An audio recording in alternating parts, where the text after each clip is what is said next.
Hello， 我係阿 Tim 啊。咁今日帶大家嚟睇嘅係潭悅豪生度假酒店。咁佢係雙月灣旅遊度假嘅地標項目，係一間5星級嘅酒店。咁無論係投資自住、養老過冬，又或者係酒店民宿託管，都係一流嘅選擇嚟嘅。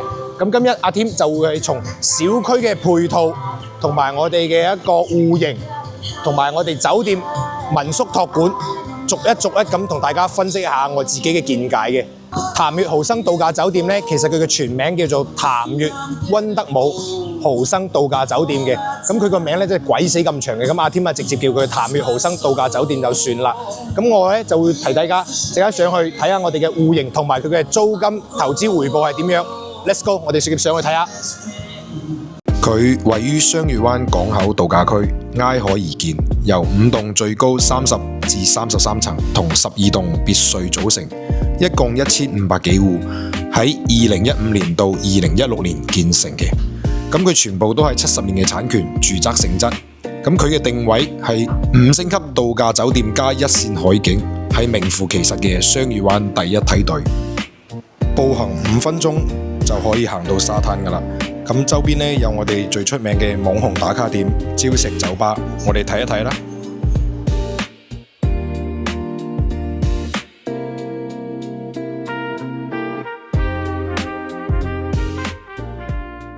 好啦，咁我哋就上到嚟啦。咁我哋入到嚟就見到阿天左手邊呢，就係一個全身鏡嘅位置啦。咁就方便我哋出門前整理我哋嘅衣着啦。咁我哋右手邊就係我哋嘅衛生間嘅位置。咁喺我哋左手邊咧係一個淋浴區，右邊就係我哋個上廁所嘅位置啦。咁我哋再過到嚟就見到我哋嘅洗手台。咁佢嘅洗手盤咧就設計到好有特色啦，係啲石質嘅結構。咁因為而家咧就係民宿託管緊嘅，咁我哋見到啦，所有嘅生活用品啊、critical 嘅嘢都已經係配備好晒㗎啦。咁再過到嚟呢邊就係我哋個除濕機啦，因為呢邊係海景房，佢嘅濕氣會相對重啲，所以民宿嘅酒店嘅老細咧就比較用心，就配咗一個抽濕機喺度，佢都嗡嗡響到響嘅。咁再過到嚟我哋呢邊係我哋嘅簡易式嘅衣櫃啊，各方面嘅嘢，下邊就係我哋一啲櫃啦。咁但係我哋見到啦，佢嘅櫃咧就係有啲甩甩流流。嗱，我哋可以睇下攝影師可以影下呢度。咁佢可能係因為放得比較耐啦，所以而且佢係一個旅遊度假嘅點，冇咩人比較注重保養佢啊，或者唔夠愛護，所以佢會整到有啲甩流。再過到嚟，我哋可以見到呢個衛生間咧，其實係一個2門式趟門嚟嘅，直接可以關咗嘅，咁佢私密性係相對高啲嘅。過到我哋呢邊啊，就係我哋一個客房嘅位置啦。咁見到啦，我哋成個客房其實佢係比較通透嘅，佢嘅開間足足有5米甚至6米又多啦。咁佢而家咧就係配備咗一個雙人床喺呢度啦。左手邊就係我哋一個電視櫃同埋電視啦。咁基本上而家出嚟玩嘅人就好少話睇電視嘅，都係攞住部手機喺度玩嘅。咁阿 Tim 左手邊咧就係我哋嘅一個簡易式嘅一個就餐嘅地方啦。咁見到呢張台仔係比較細嘅，咁但係一般過嚟我哋呢邊玩嘅基本上都唔會話4、5、6個人嘅，咁2個人啱啱好。咁如果有啲朋友要喺隔離房度住，要過嚟一齊飲酒係完全冇問題嘅，佢完全可以拉出嚟嘅。咁再過到嚟呢邊就係我哋嘅一個茶几同我哋嘅 sofa 啦。咁佢嘅 sofa 係佈置得比較闊落少少嘅，但係呢個茶几咧就係比較細咗少少啦。咁講真，你放多幾打啤酒啊、啲鴨腳啊、雞腳啊就冇乜位置。咁呢啲係冇問題嘅。咁畢竟都係過嚟旅遊度假嘅。咁但係阿 Tim 咧注意到個問題就係攝影師影下我哋下邊啦。咁我哋又見到我哋嘅地板咧係有啲老化嘅，因為佢嘅收樓係時間係2019年嘅。咁我哋見到咧呢啲位置有啲凹咗落去嘅。咁但係冇緊要呢啲都係後期可以整嘅。但係我希望呢條片大家會真真實實見到所有呢間房嘅一啲缺點啦，包括佢嘅牆體都會有啲霉啦，咁有啲老化。咁到時都係油翻漆鋪翻下佢就得啦。再過到嚟就係我哋一個陽台位置啦。佢嘅陽台就比較有特色啦。咁佢嘅陽台咧係直接係有一個恆溫嘅一個浴池喺度嘅。咁到時候你就開呢啲熱水鋪滿成個浴缸，你就可以直接喺呢度睇住我哋嘅一個海景啦。咁右手邊我哋左手邊咧就係我哋一個位置啦。咁基本上可能係坐喺度食下煙仔或者係晚黑想睇下景飲下啤酒，完全冇問題嘅。咁最關鍵就係呢個景啦。阿 Tim 今日帶大家嚟睇嘅一間中樓層嘅，可以一眼就望晒我哋成個小區嘅全況。咁我哋見到啦，我哋樓下係一個就餐區，佢係一間餐吧嚟嘅。咁佢朝早啊或者下午啊都可以食一啲 cake 啊、甜品啊、飲下咖啡嘅。咁晚黑咧係可以飲啤酒嘅。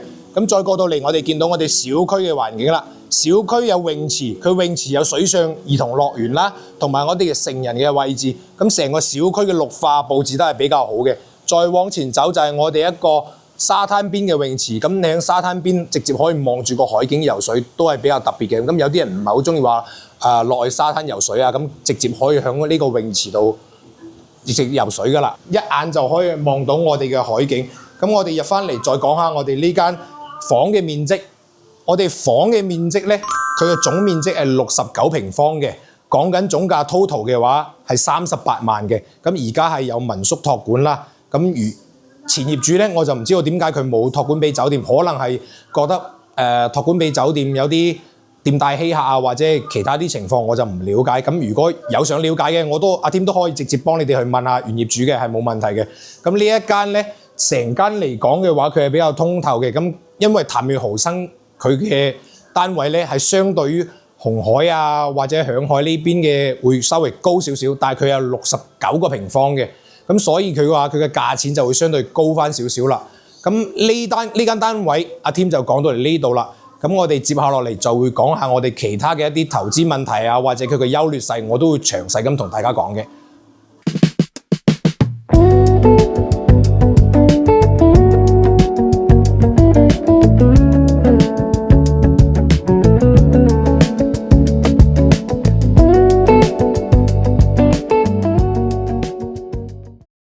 咁再講講佢嘅小區配套啦。咁佢小區配套就肯定冇得講嘅 number one 啦，呢絕對係雙月灣嘅。無論係佢嘅沙灘小區泳池、兒童嘅水上樂園又好，最緊要就係呢個無邊際嘅泳池，我哋都會睇一睇嘅。好多旅遊客過嚟呢度度假同埋玩啦。咁下邊係我哋嘅啱啱講到嘅一個就餐區，哇！人多到誇張，咁又唔係話咩大節日喎，真係好多人啊，好似唔使錢咁喎。咁而家我哋就講下交通嘅情況啦。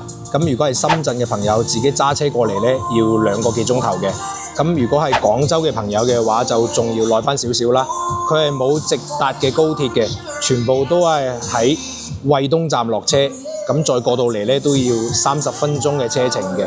咁佢酒店呢邊咧係有接駁大巴到深圳同惠城區嘅，但係佢嘅接駁大巴嘅班次係比較少嘅，呢一點各位要注意一下咯。好啦，我哋就嚟到呢一邊酒店前台啦。咁今日係星期5嘅話，咁佢旅遊嘅人係比較多嘅，咁我哋就喺呢度繼續講下我哋嘅一啲問題啦。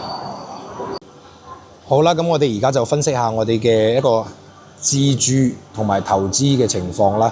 咁如果你係自住嘅話，就比較適合一啲週末過嚟旅遊度假嘅，又或者係養老過冬會比較多。咁佢嘅優點就好明顯啦，就係小區嘅配套好齊全，泳池啊各方面都係非常之靚仔嘅。而且佢個海景就真係冇得講嘅，一線海景直接望晒嘅。咁如果你話係想要啲性價比高嘅，咁呢度係冇口非嘅。佢嘅物業啊都係非常之 professional 嘅。咁好啦，阿添接下落嚟要講嘅就係一個最嚴肅嘅一個話題啦，就係關於譚悅豪生阿添自己認為嘅一啲硬傷啦。咁首先第一個點嘅就係佢嘅價錢普遍都係偏高嘅，對比紅海又好響海又好啊，呢邊都係比較高嘅。咁第二個點就係佢嘅物業費真係貴，6蚊幾1平方嘅。咁對比紅海啊、響海啊，佢都係收緊2蚊幾3、4蚊啦最多。咁第三個點嘅就係佢嘅旺季人真係好多，真係好多。咁如果你話係週末日過嚟咧，佢真係人好多嘅，你想落去游個水都會覺得逼逼地嘅。呢啲點大家都要係值得注意嘅一個點。咁如果你話係自己投資嘅話，咁佢有2種方式，一種係豪生酒店自己託管，一種就係民宿託管啦。咁佢託管嚟講，佢嘅租金咧淡季就200到400蚊一晚不等嘅。咁如果旺季就比較高啦，800到1500一晚嘅。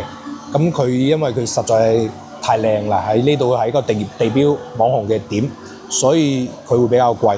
咁值得注意嘅一點嘅就係豪生託管又好，或者民宿託管又好，佢基本上都係4-6分成嘅，4-6分成。咁業主就攞6成啦。咁但係有一點，阿添要喺呢度同大家講嘅，咁佢酒店託管即係豪生自己酒店託管咧，佢最衰嘅一點就係佢要你自己交物業管理費嘅，即係等於講我託管咗俾你呢間房，我仲要自己交物業管理費嘅，所以我覺得呢一點係最戇鳩嘅。咁呢一點你哋大家都要自己考慮下咯。咁我既然都託管俾你酒店，仲要我自己交呢個物業管理費，所以我就覺得係非常之唔合理嘅。咁如果你唔想交俾酒店託管嘅話，咁你都可以交俾當地一啲民宿去託管嘅。咁因為潭魚豪生呢邊啲酒店咧，好多民宿都爭住要嘅，所以佢話你就唔使話擔心呢個出租嘅問題。但係值得注意一點嘅就係，你一定要揾一啲民宿處理得比較好啊，比較靚仔啊，唔使擔心話有後續嘅問題啊，或者佢走埋佬呢啲咁嘅問題。呢一點阿添都要鄭重咁同大家講一講，一定要考慮揾一間比較好少少嘅民宿咯。好啦，喺節目嘅最後，如果有更多觀眾想了解關於潭魚豪生其他戶型租金情況，或者佢收租情況，又或者直接上過嚟實地睇房，可以直接私信聯繫阿添，掃阿添視頻上面嘅 QR code， 聯繫我嘅 WeChat 同 WhatsApp 都冇問題嘅。我係阿天，關注我，點個訂閱，下期帶大家睇唔一樣嘅單位，睇下佢咩情況同埋有咩優劣勢。我哋下期再見。